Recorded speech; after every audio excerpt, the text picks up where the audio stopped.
We are the ones that we have been waiting for. That's the motto of the Pass It On Network.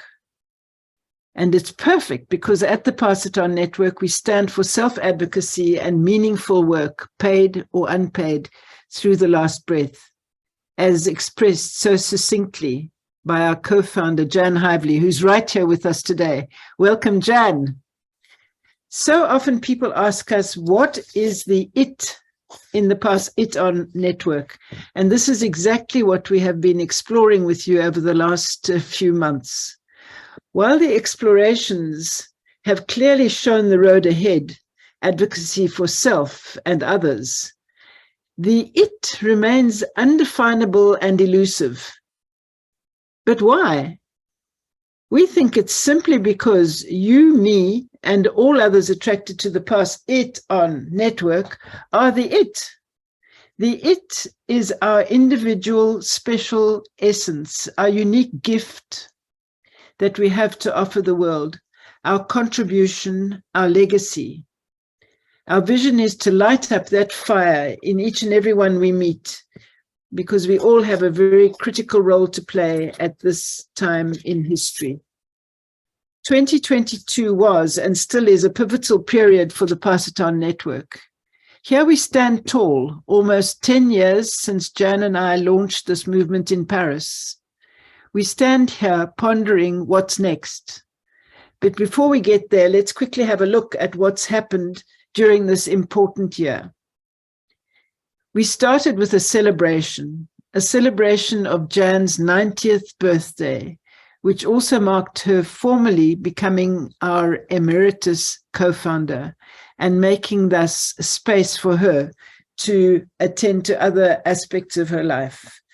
And since you all know Jan, it's never a goodbye, and we are delighted and really need to have her ongoing support. We continued to encourage pioneers from all over the world.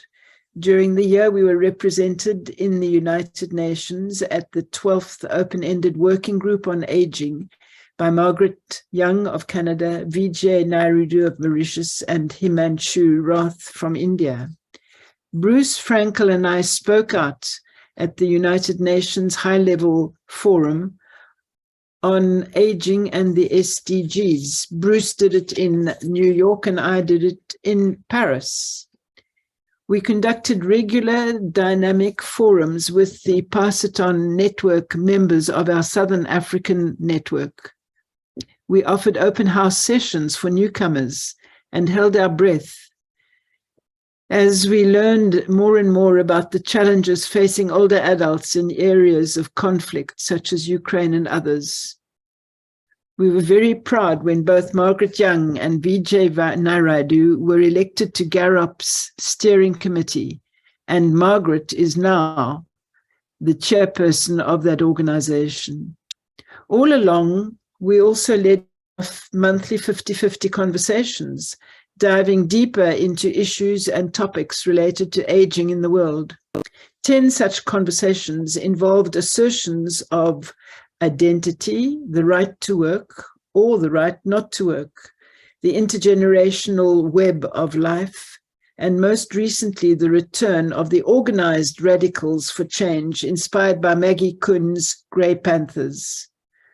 These 50-50s will continue well into 2023 with inspiring new conversations and galvanizing action. Looking into the future, starting with 2023, we continue to be motivated by what we stand for: advancing self-advocacy, aging rights, learning and earning, digital empowerment and equity, and busting negative aging stereotypes at all levels of society. We keep seeking and receiving feedback from all of you about the way you want to engage with the Pass It On Network as contributors and participants in the joint effort to create a future where life is not measured by age. In our January 50-50 conversation, we'll dive deep into 2023, what we already know and what is still open and possible, harvesting the advocacy crops of those who came before us and planting new ones for future generations. A couple of examples you can look forward to are the reconvening of the Aging Advocacy Work Group led by Margaret Young, participation in the United Nations 13 open-ended working group session on aging rights, with maybe an event, and a high-level study tour of Singapore and South Africa in October in partnership with ACAP, the Active Aging Consortium of Asia Pacific, and maybe an Aging in Africa event. We'll include more details in this session's follow-up note. Today, we focus on what is practically needed to move closer to creating a world where life is not defined and measured by age. And I now pass on to Osnat to facilitate this conversation. Thank you very much.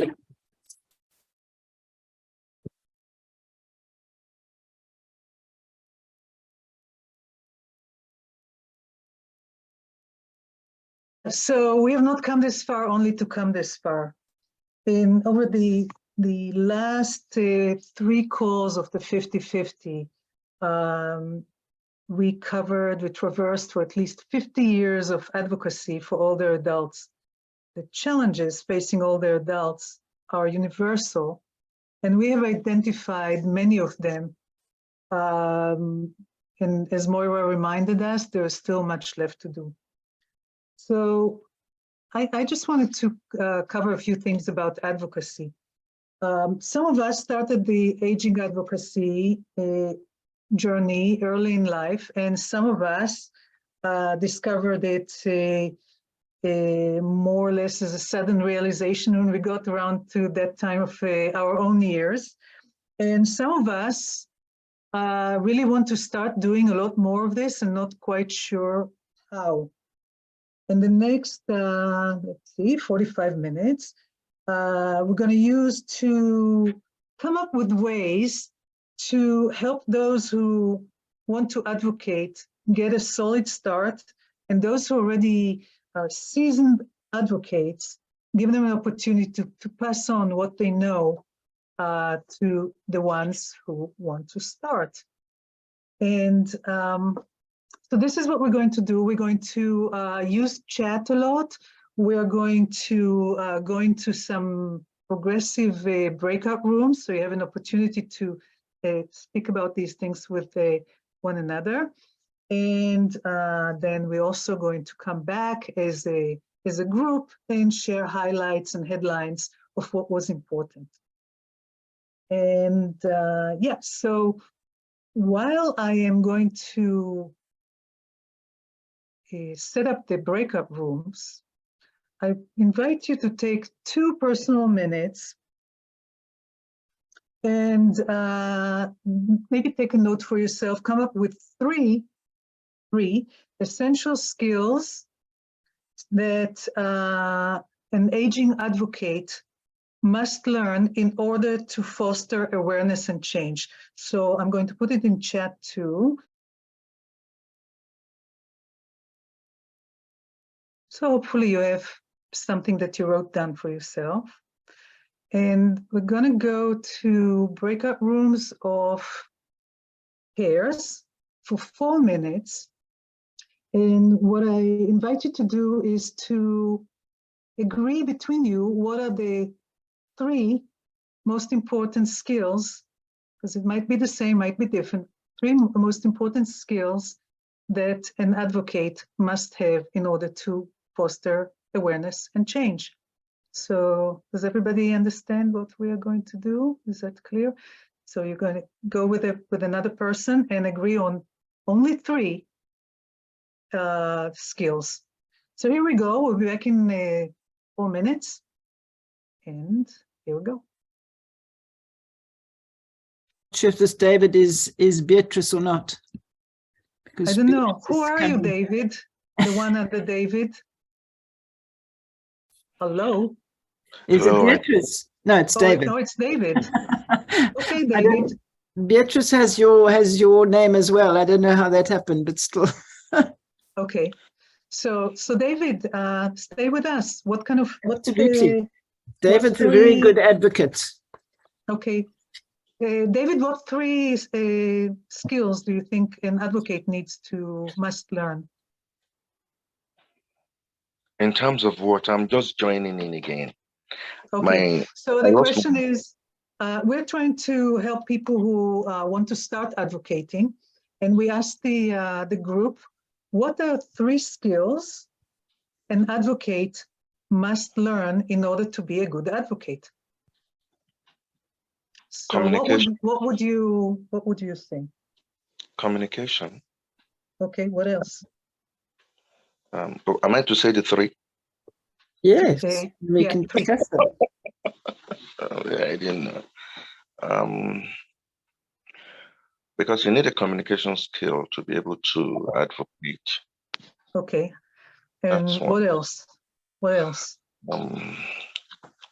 I think that's what readily came to my mind now. Is Okay. the other, and I'll let you know. You have another 2 minutes to come up with another one. Oh, here's Peter. Peter, did we lose you in one of the rooms? David and I were in a room, and Okay. he was didn't have his video on, and he appeared to be muted. So, David, Okay. are you with us, David? Yes, I am. I'm listening. Oh, hello. Well, Peter, maybe you can help us. So we decided not to send you into a room, just we'll be here. What kind of skills do you think an advocate must learn? David said communication. Yes. So I put in the chat 3. I might change one. One is be clear as you can in your own mind about what the change is you want, and all the associated things that might happen if you got that change.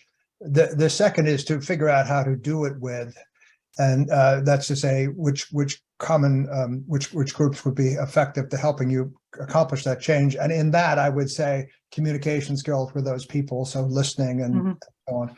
And the other one is have courage. Is courage something you can learn? Because we're looking here for skills, not necessarily traits or attributes. Skills. Can you learn courage? I think you can. I think role models are very good. I think, frankly, if you want to be an activist, getting to know other activists who have had the courage to take actions.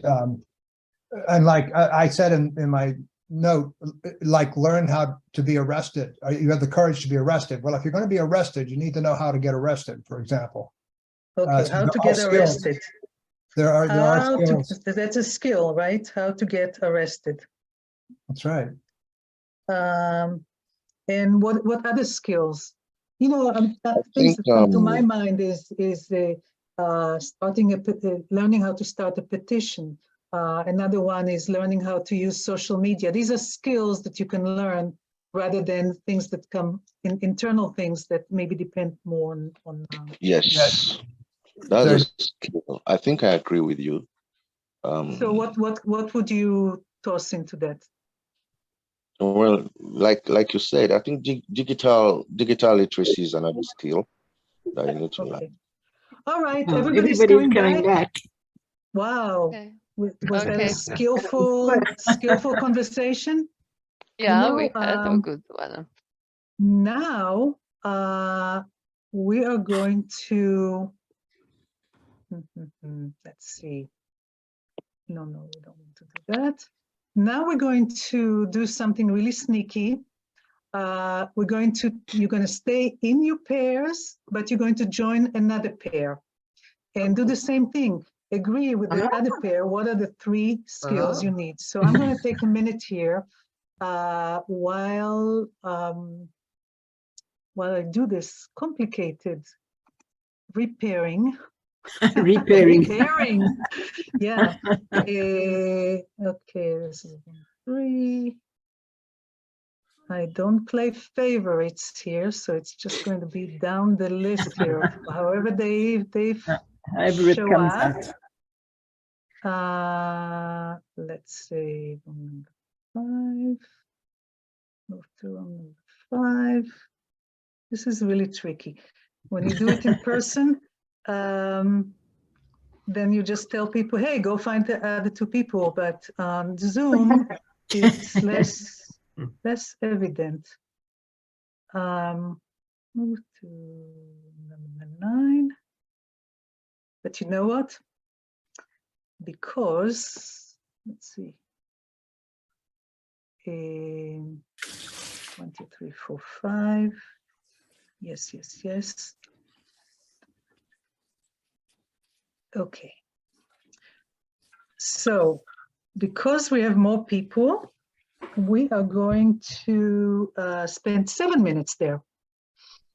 So 7 minutes to review and compare and come up with 3 skills that somebody who wants to start advocating must learn or would be useful for them to learn. So is everybody okay? Yep. Yay. Yes. Okay, see you in 7 minutes. Got it. Are you sure? Are you sure your time is correct? Was that 7 Yeah, minutes? it went fast, right? It went fast, you know, but sometimes we need to make decisions very fast. So like, how do we, what is the most essential thing here? What is the triage that we need to do? So yeah, I'm going to ask you to multitask now. So maybe one person from your foursome can type into the chat what are the 3 skills that you thought an advocate must have. And at the same time, I would also like to open the floor for a few headlines, you know, kind of how did you decide what is essential, what is an essential skill? How did you decide? What was what kind of conversation it was? Maybe when 4 people meet, there may be some disagreements of what is and what isn't. So can you speak a little bit about your process? Yeah, go ahead, Tom. Essentially, all the points that was raised in both of the groups was related to communications, listening, understanding, networking, teamwork, etc. Any other observations? We also noticed in our group that most of the skills were falling under a big skill called empathy. Like you need to be empathetic to be able to have listening skills, to have teamwork. And we also discussed that most times teamwork is misunderstood. People think having teamwork skills is actively being involved with that team, but someone can actually be a loner and still contribute something to that team.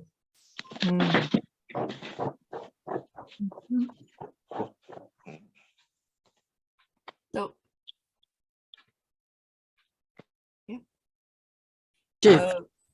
We came can I at it add from something? Oh, go ahead. Yeah, so I just what we were also talking about was that if you want actually to do something for the others, you should possess certain skills, and you should be willing and ready to share the skills with the others for their benefit. And so I was giving the example of Iraq Memory Training Center, which is training memory trainers in different countries. And we have been doing it for 20 last years. And it is a big course, 5-6 days from the morning till the evening.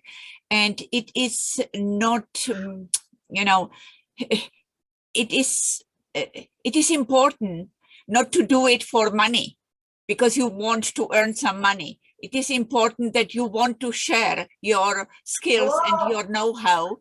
And so we have been doing it for all those years free of charge. And it is, I think that it is very important that people want to share it and give it what they possess, and that it can be beneficial for the others. Great. Hey, Jeff, what was on your mind? I was just going to say that I was surprised and maybe it was just me that the focus was on communication and being clear and what have you. What came, I think, first and foremost for me and Carol, who my colleague on the first round, was passion. Just you need to be passionate for the cause. And the other one that came out, we couldn't get to the third one, but the second one was having a positive, being positive about aging, and how that impacts how we not only feel, but how we live our lives. So those were two. But then when we got together in the four, we talked about basic simple communication and the kind of stakeholders and the evidence to support what we're talking about. Yeah, you know, I'm looking at what's in the chat, and there's a blend there, and also what you were just mentioning in the various people who spoke is that for me, there is a distinction between something you can learn, and I don't know if you can learn passion or if you can learn attitude. So something that you can learn from somebody else, and something that, so a trait, we spoke before, I think with Peter, was courage or passion or something like that, which is a trait and something that is part of your personality perhaps, or your cultural surrounding, and something you can actually learn, like how to use social media, how to start a petition, how to, Peter said this, get arrested, how to, things that you can actually learn and practice immediately compared to an lightsabers are finally. So can you speak more about that? Peter. So our first group was a little aborted, so we came back to the main room to talk about that. I think I mistook the task a little bit, and so skill sets like direct action and social media came up. But you asked me whether you can teach the skill of courage, and I said, well, you have to learn how to get arrested. So sometimes how to put your courage into action is a skill set. I also think that courage is contagious, and that relates to some of the conversations about find yourself the right, once you've got your passion and your language set, find the group that you can act together, and you will find that the energy in an activist group enhances the courage of everybody. Okay. Interesting. Any other thoughts? Yeah, go ahead, Luan. Yeah, I think in my group was Tom and Verna and Hans. And I think when we all shared our 3 and ended up with 6, there were a lot of overlaps. And so we just framed them so that it did include what all of us had thought. And they were know the power of networking and teamwork. You know, it's going to take more than one of us. I mean, it's when we're all together that we really make progress. And that knowing the environment, you know, what is it that is needed? Where is the lack of understanding? Where do we need to focus? So knowing the environment, and as Verna said, you know, the listening is so important, but it's more than listening. It's having empathy. It's the empathic listening that sort of resonated with all 4 of us. So those 3 represented 6 of our thoughts. Hans, Go ahead, Hans. Yeah, I just caught I think it was Jeff that talked about thinking positively. Wasn't it? I think that is very important, that we work in a positive spirit, that we are not sort of fighting something bad, we are enhancing something good. Aging is good, we look positively on it and try to work against everybody who is saying aging is a burden. It's not a burden, it's a nice period in life. So thinking positively is something that I would support very much. Yeah. Whatever that means, I mean. Yeah. I'm pressing that point because one of the things that we spoke about is trying to use the skills that we have here in Paciton Network among us to create micro training for people who want to start being an activist or advocate today. And each one of us, you can see it on the chat, is bringing different skills. And we know that the people that we know already are active in one way or the other, and can also teach others how to do something. And I'm wondering, what of all the things that you see here in the chat, what can become a micro training? Is there micro training for passion? Is there micro training for positivity?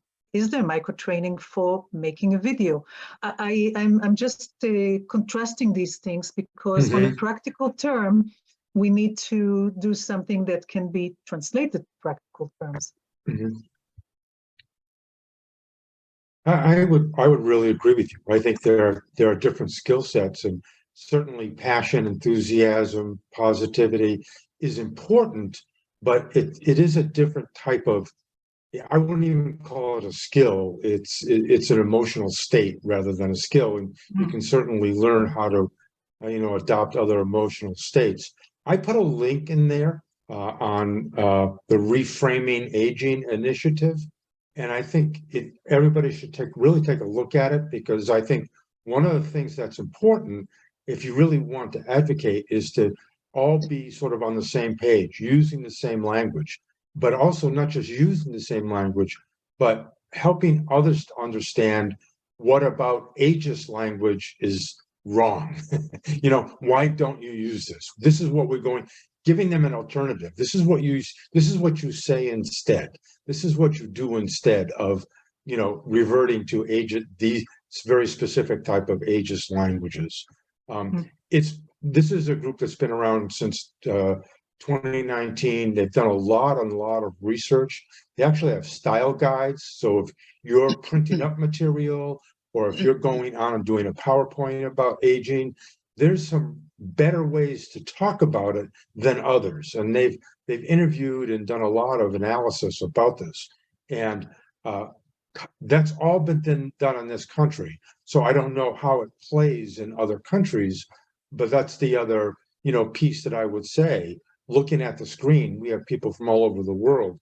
I think having the cultural competency to, understand and allow how aging is thought of in different countries is also a skill that can be learned and is important if you're going to be a global network. You still have to be on the same page, but allow for differences that naturally come up.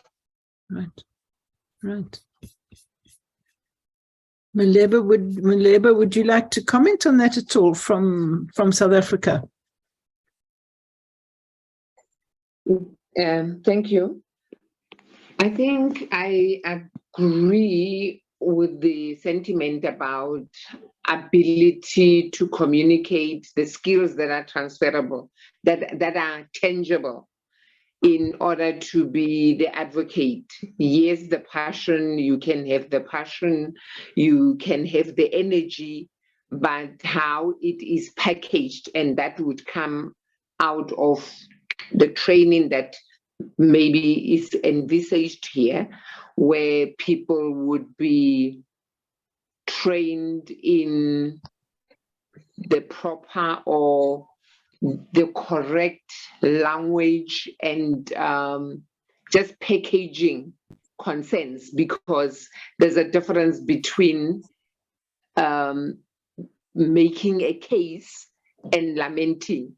So in order to make an impact, you would want to package that which is a concern in a way that is received and not seen just as a complaint and older persons moaning about this and that. I don't know if I have answered your question, Moira. No, it was just to have your feeling about it. And then I'm not sure if Beatrice from Zimbabwe is still with us. Beatrice? Or David from Nigeria. How do you feel about that? Okay, thank you. I think I'll go by communication skill. I think the three that came to my own mind was communication skill, writing skill, and all the negotiating skill. Those are the three skills that come to mind if you're going to advocate. And I think the writing aspect of it goes a long way, because if you do not know how to pen down what is in your thought line and not able to, whoever you want to advocate about might not even able to get in your thought line. Okay. Brand it well. Skill. Yes, you want to advocate on behalf of older persons. How do you negotiate? What's your negotiating power? That's very important at this particular time. That's all I have to say for now. Thank you. Wow, that's that we could probably continue this conversation for much longer, but I'm going to move on to one other thing here. As we said, we all have skills here, but we all have something we want to learn from others. So I'm just going to offer that, is that if you can put in chat your name and email address, and we're going to manage the logistics of this, or at least the listing of this, and write a skill, and next to it, want to learn or want to teach. So we can actually harvest and take advantage of who we have here and what we can contribute to each other. So go ahead and do this, please. And maybe we'll take 5 more minutes or so to,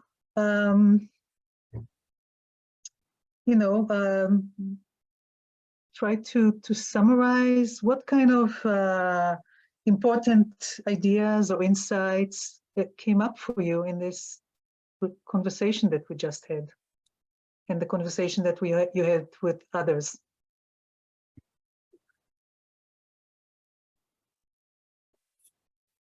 Jan, you've been quiet for us. Speak up.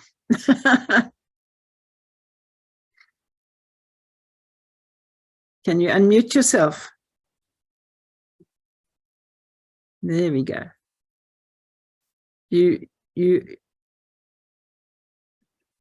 Let's unmute Jan.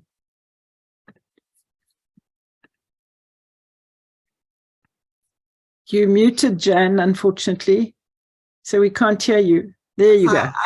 I have a contractor making noise here. I think it would be better if you not listen to me now. Okay. I think the conversation is extremely interesting. Great. Thanks, Jan. So everybody, just chime in. Is there anything that surprised you, that you noticed, that came up for you in this fall so far? If I can say something, I agree with those who mentioned passion for, doing something for the others. Because if you don't have that, so I think that it must be somehow triggered. You must get infected by someone to get the passion for certain thing. And then if you are infected, then you are ready to spread it, to infect the others. So I think that it is very important to believe deeply in what you are doing, and then you can move things on. I have a question here, and I'd like to have a raise of hands here. Building on what Dana was just saying, who among us is not passionate about what they're doing and why they're here? Just raise your hand if you're not. Okay, I rest my case. Any other thoughts? I was just a little confused why people put negotiation in as a skill to learn, because I just don't, frankly, I don't see advocacy necessarily as a negotiation. I mean, that's negotiation for me is sort of a give and take, but you know, you're trying to get to a point. I think advocacy is a little different, where you're really trying to get a very specific point or points across, an idea across. There's not much negotiation involved in that, not in what I would call the sort of the traditional sense. Interesting. Go ahead, Luan. I guess when I hear the word negotiation, so often with, you know, this ageism conversation going on today, people get very defensive and insist that they're being, you know, called older and not getting the respect that they should. And so it's a matter of meeting people where they are and letting them understand more about who you are. And I think that's why I think negotiation, it's like, well, what do you think? Oh, well, this is what I think. Okay, well, you know, you've made a point, and yeah, let me add to that. And so I think of negotiation as a positive thing. You know, let's talk this out and not be too adamant about our own opinions about something. That's where it fits for me. I just want to add something in parentheses. In the chat, I really appreciate everybody who said what they would like to learn. And I'd like to toss in there, is there anything that you'd like to teach? Yeah. Yeah. And Margaret, go ahead.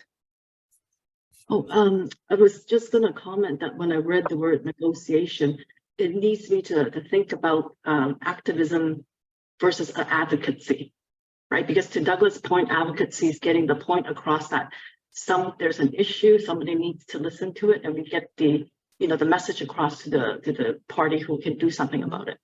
Activism, it's where, to me, anyways, my thought is actually taking the advocacy further to making sure we see an impact at the end, that the change is made. And potentially that's where, negotiations, to the point that Luann was talking about, the type of negotiation or other types of negotiation can potentially happen. So I think it's interesting when Sylvia, I was thinking about that, and Sylvia then popped the question, like, how does Pion define advocacy? So I think it's something interesting to keep in mind as we, have more conversation.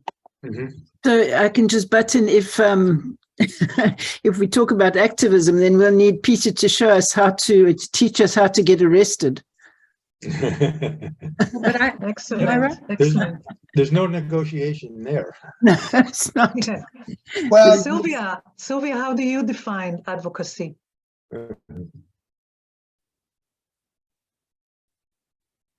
You're on mute. I don't know, but I think that it is important that we define something so that we begin with this common language of how we define this at Pion, because then it will be helpful for us to see which will be the key skills that we need here. I think that's important. And we talked about that in a group Margaret was coordinating, so we have something to bring here regarding that. Yeah. And regarding age and all this, I think that it is essential that we are a skill, an important one, is that in a world that is changing so much, where even the notion of age is changing, we have to be very open to learn and to question assumptions, especially us, because we have learned the usual way and the world is changing. And we are part of this change and want to change something. So collecting this, gathering these ideas and intertwining them will be important for us, because this is not an issue that was so important some decades ago than it is today, and it has many aspects and complexity. So that's my hope this helps, or I don't know, I try to contribute. Thank you. Thank you. May I pick up on that, please? Yeah, go ahead. And you'll be, after you, we are going to wrap up this part of the conversation. I do. I think that time is moving on, and that those who are going to be the policymakers, are younger. They are as likely to see older people's concerns as being irrelevant or being, we absolutely need to show how each one of the most important issues that we're facing is relevant in the terms of the benefits and penalties for younger people. That's why I'm sorry that Peter has left us, because he's done so well in communicating across generations. But I truly feel that anything that we do in advocacy at this point absolutely must be showing, as Margaret says, we must communicate the issues in lay terms. We must communicate the issues with evidence of their impact on young people as well as on old people, so that we can have working together across generations as a part of the power that we can illustrate, rather than speaking only for older adults. I know that's hard, but for example, Margaret brought up the example of public bathrooms, people not willing to go out because they're so afraid that they won't be able to get to the bathroom when they need one. And that's true, I think, also of young women with babies. It's true of I think that it's true for many people across all ages. We need to show that impact when we communicate.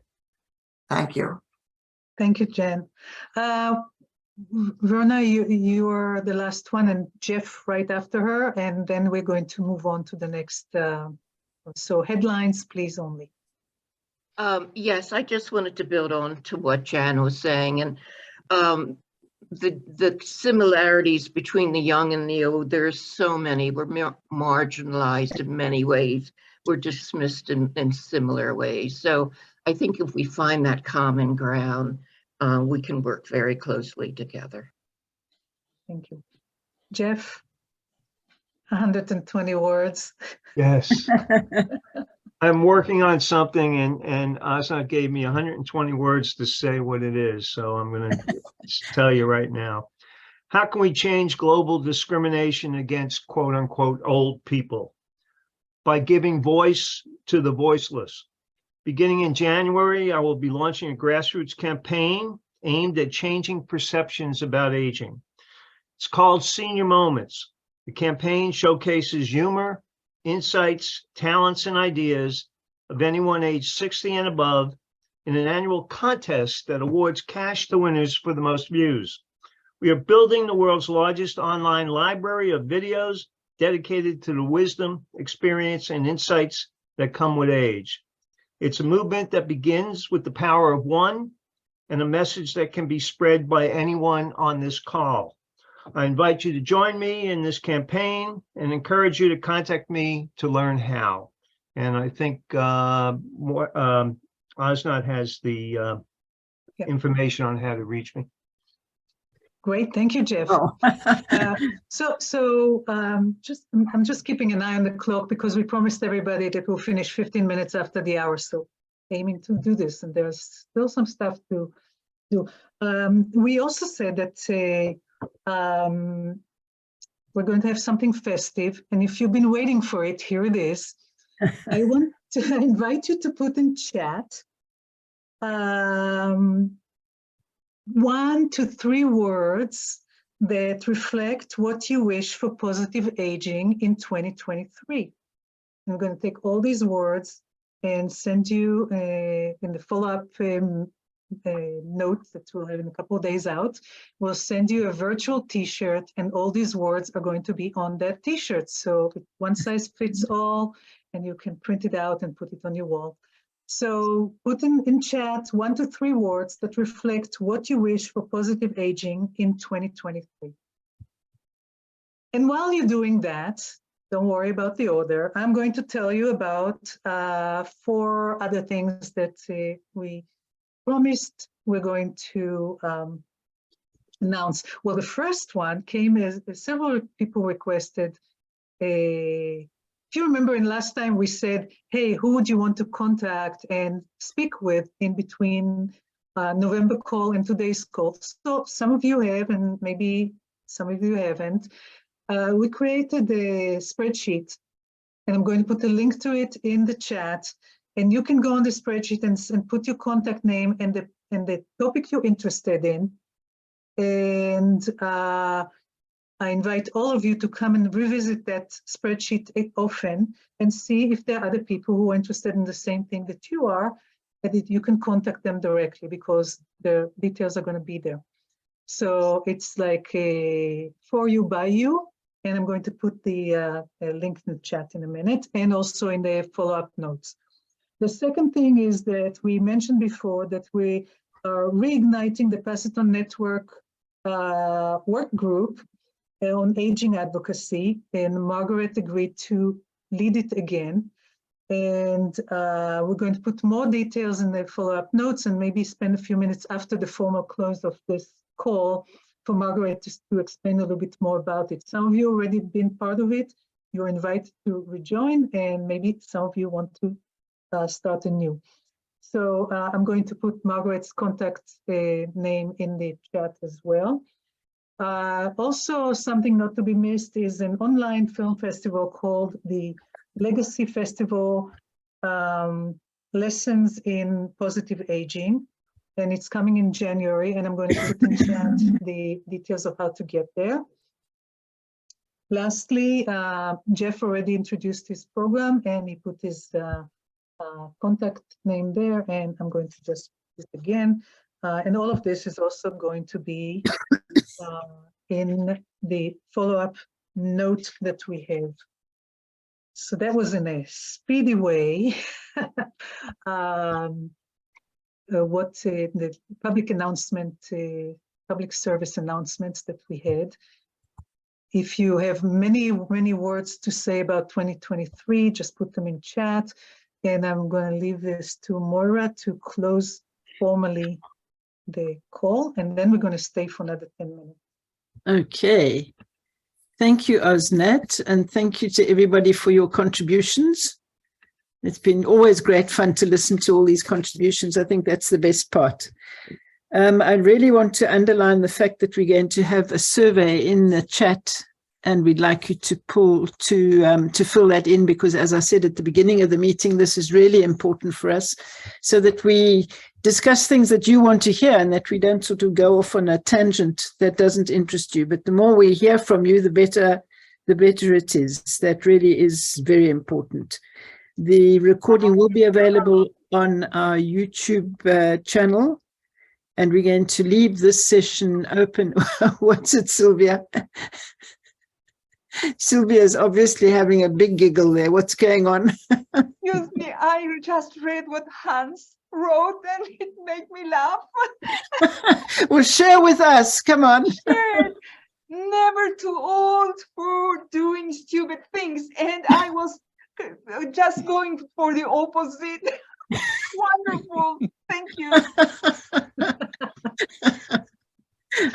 Fantastic. Right, so we can consider that we are now formally closed. If anybody needs to leave, they may obviously leave, and we leave the session open for the next 10 minutes for anybody to step up and say what they have to say. including I Margaret. have something to say. Yes. Just to remind everybody that the next call is going to be on the 16th of January. So it's a little departure. We felt that the 9th was too close to the holidays. So we moved it up by 1 week. So the 16th of January. And it is going to focus primarily on Pacitor Network 10th anniversary, and also sharing the vision for 2023, and listening to you and listening to Moira and Jen, and kind of start on the festive moment. And the 50-50 format will return in February. So, and now we're going to stay for another 10 minutes or so. Till have 15 minutes, 30 minutes past the hour, and that's it. Thank you very much for coming here today. Indeed, indeed. Thank you. Thank you. It's great. Thank you, everyone. I think this was your first time at a 50-50. Yes, and I enjoyed it, and I thank you for welcoming me. I really appreciate it. Jeff Rubin introduced me to your group, and I'm just very excited to join you, and thank you so much. Wonderful. We're very happy to have you. I must say that I'm very happy to be with you again. I haven't been with you since last spring or whatever. I haven't been participating so much, but being back, I recognize that I need this. This is wonderful. Yes. Your company and discussions are so wonderful to let me say, encourage the brain, the life. I mean, thank you all. That's nice. Nice to be back. Thanks. Thank you very much. And we're very happy to see Anna from Slovenia. Yeah, thank you. Yeah.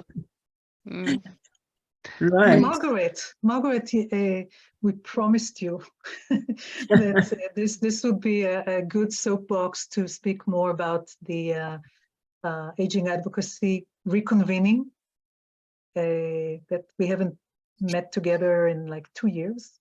So. Yeah, maybe 2, maybe less. Yeah. I think that there's a couple of things, right? So I think it's great to hear that, through the great work that everybody did in the past few months, that age discrimination and human rights in older age is important, right, to our group. So the thought is that it would be great to reconvene the age advocacy or Asian advocacy kind of group to talk about what we want to do with that, right? So that's one core thing. Maybe we can look for a date in January for folks who are interested. Just ping me, right? And then we can get that going on those 2 topics. Then more kind of immediate opportunities in the area of rights for older people. We've had conversation together, like Moira, Osnet, and I, about the UN session, April next year, open-ended working group on aging, where it focuses specifically about rights of older people and on the convention. So we're exploring how Pacitor Network can do a side event at the UN. What we want to do, and then I need to explore to see how we can do it. So that's a combination of physical in-person for those of us who could make it, and then for others who want to participate, how it could be hybrid. So that's a logistic thing that I'm taking away to explore with UN. But more importantly is if there are folks who wish to participate, contribute, brainstorm ideas, or participate on the UN, this working group, please let me know. The specific topics of discussion is on social inclusion. So what we want to do is talk about social inclusion, the gaps in terms of human rights around that, and then lead that to like, how does it matter to older person in the convention, right? So social inclusion, we refer to being able to participate on an equal basis in society with others, so that there's access to the things that are needed in life. It's a very broad topic, so I think there's some meaty stuff that we can reflect and bring to the table in a global aspect, what that looked like. The second topic, then that would mean a second side event, it's on healthcare, which once again is huge. So we need to then kind of hone in on, like, is it palliative care? Is it whatever aspect, so that it's more meaningful if we want to show what the gap in human rights are, right? And then to advocate for the convention. So the UN convention, it's something that we need, the UN session is something that we need to start planning on pretty quickly in terms of the content and the outline. So I urge anybody who is interested in that, those two topics, please ping me. Or even if you might not be interested in a topic at this point, but you're interested in the process, ping me so that we can kind of talk about it. If it's not this session, the next time we can convene a group together with Moira about that, and then we can go in greater detail. The other opportunity, it's hosted by the Garrett, and it's the Global Rally. So in this past year, in March 2022, we held a global rally where organizations like NGOs with their partners rallied locally in their countries or in their regions on rights of older people. So majority of it is virtual. So, and it's all topics around older people rights. Some people did social media campaigns. Some people had presentation webinars. We actually had 24 countries, location that participated for 31 events. It's very powerful to get the message across to the member states, the different member states in different countries. Hey, look, we have 24 countries where there's interest and support for rights of older people and for a convention. So if it's something that you're interested in, like even like, you know, Jeff, your senior moment thing, if you do a signature event sometime in March, like it'll be the last week of February, beginning of March.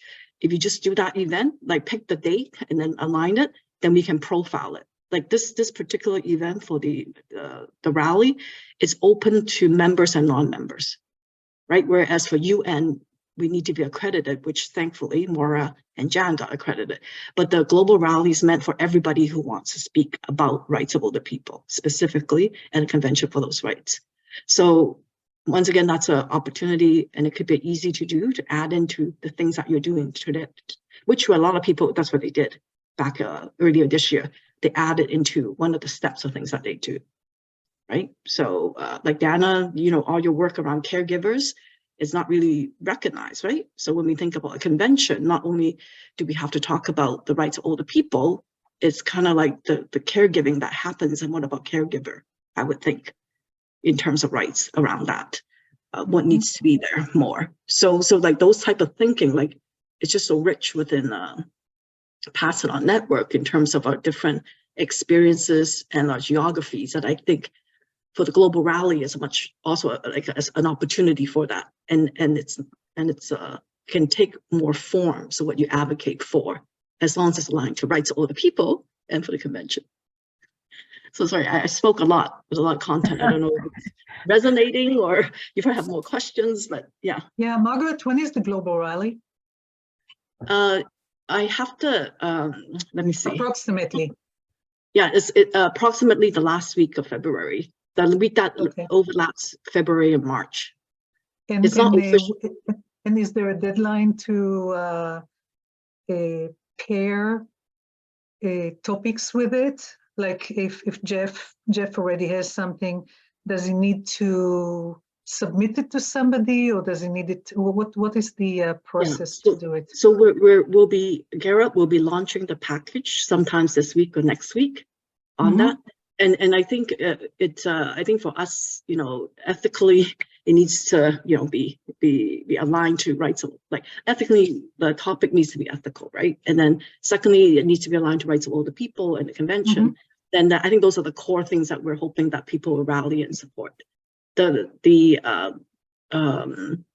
there's not really as much of a application form process as you would think about traditionally, like going to UN or other things, but I think it's more so for me to flag that there are things that you're doing already that intersects with that.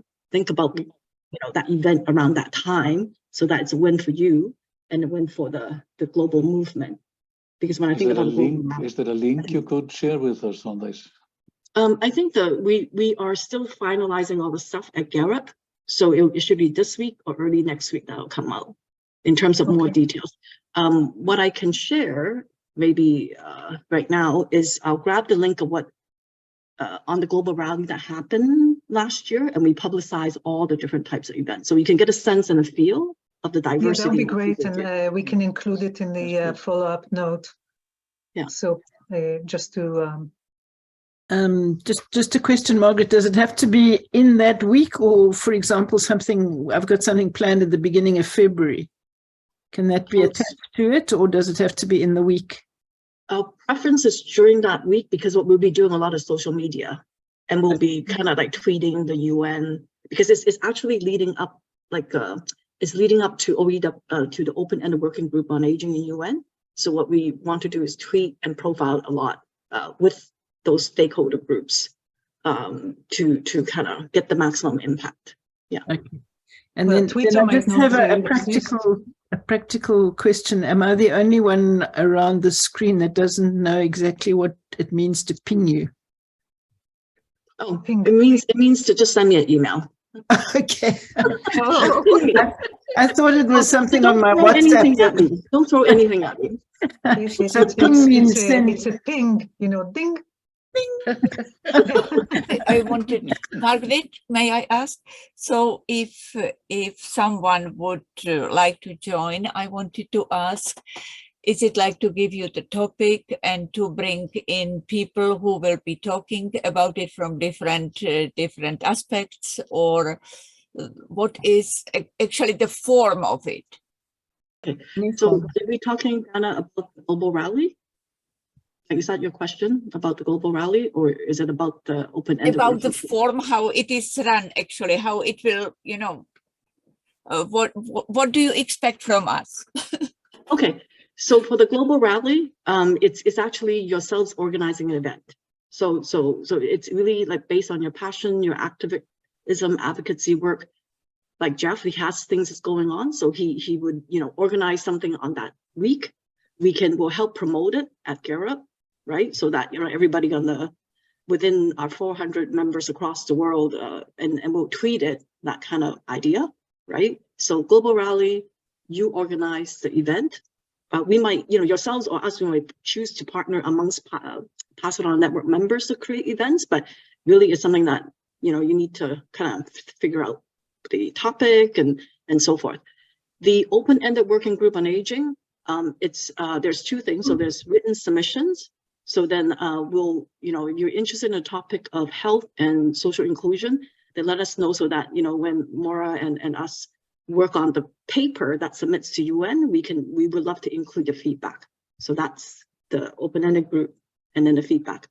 The side event, if you want to participate either as giving ideas or being a speaker, and we don't know what that look like yet. So we need to find the topic, come to consensus on the topic, right, of what we talk about, of social inclusion and health, and then figure out who the right speakers are, because it might be us, it might be somebody outside of us. So meaning, for example, if we want to talk about something like health, it might be us giving some evidence, right, from civil society, but then we probably might want to find an independent expert at the UN who's on disability, right? So that she can talk from her perspective that while there is a convention on disability, we need a convention for an older person because of these reasons under health, that type of idea. So it depends on which activity you're interested in or you want to participate. Those are the two different ways of participating. So if I understood, Margaret, for the rally, you are a conduit for helping promote something that's like, Dana, if you are going to do something about the memory or caregiving, something like this, you would send the information to Margaret, and Garrett will include it within their broadcast to everybody, but they're not going to be active in arranging the event or facilitating it or anything like this. This is, they're only going to be, it's, for lack of a better word, a bulletin board for your event. Yeah, that's right, for the global rally, correct. Great. And then, yeah.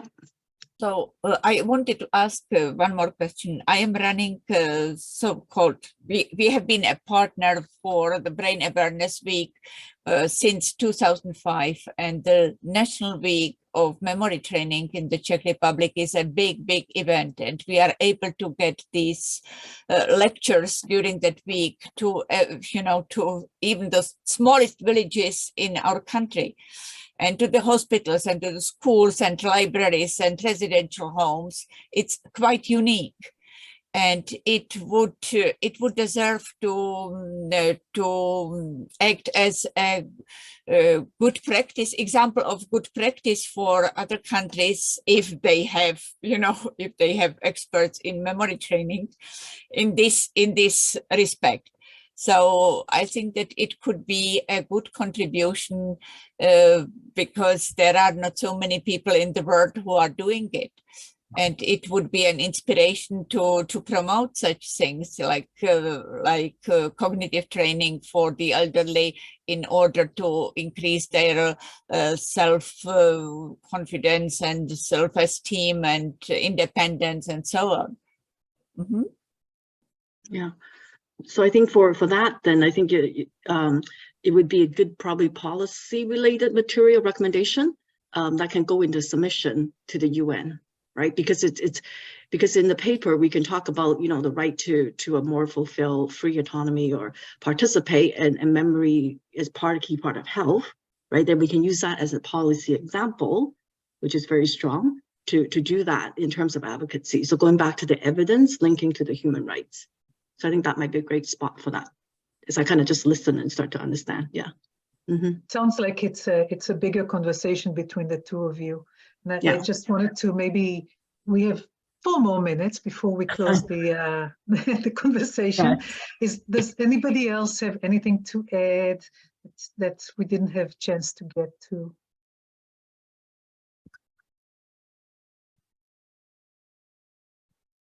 Myrna, how are you feeling?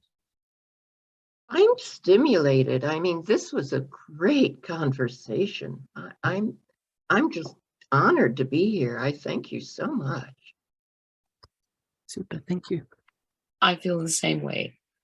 I'm very pleased and honored to be a part of this group.